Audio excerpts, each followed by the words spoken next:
ദൈവതുല്യർ ആര് എന്ന ചോദ്യത്തിന് വേട്ടനായ്ക്കളല്ലെന്നും എല്ലാം അയ്യപ്പൻ നോക്കിക്കൊള്ളുമെന്നും പത്മകുമാറിന്റെ റിമാൻഡ് കാലാവധി നീട്ടി. സ്വർണ്ണപ്പാളിയിൽ എല്ലാ തീരുമാനങ്ങളും പത്മകുമാറിന്റേതെന്ന് ദേവസ്വം ബോർഡ് മുൻ അംഗം വിജയകുമാറിന്റെ മൊഴി. പാളി പുതുക്കുന്നത് ബോർഡ് യോഗത്തിൽ പത്മകുമാർ പറഞ്ഞപ്പോൾ മറ്റൊന്നും വായിക്കാതെ ഒപ്പിട്ടുവെന്നും വിജയകുമാർ.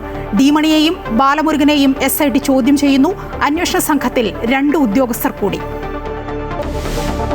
കേരളത്തിൽ സനാതനധർമ്മത്തിന് അടിത്തറ പാകിയത് ശ്രീനാരായണ ഗുരുവെന്ന് ഉപരാഷ്ട്രപതി CP രാധാകൃഷ്ണൻ.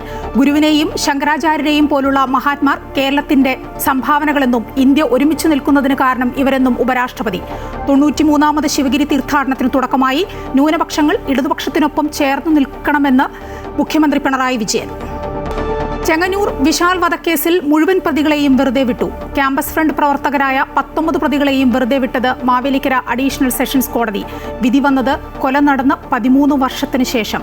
അപ്പീലിന് പ്രോസിക്യൂഷൻ. ബംഗ്ലാദേശിലെ ആദ്യ വനിതാ പ്രധാനമന്ത്രി ഖാലിദ സിയ അന്തരിച്ചു. വിയോഗം വാർദ്ധക്യ സഹജമായ അസുഖത്തെ തുടർന്ന് 80ാം വയസ്സിൽ. വിടവാങ്ങിയത് പട്ടാള ഭരണത്തിന് എതിരെ ജനകീയ പ്രക്ഷോഭങ്ങൾക്ക് നേതൃത്വം നൽകിയ ഉരുക്കു വനിത.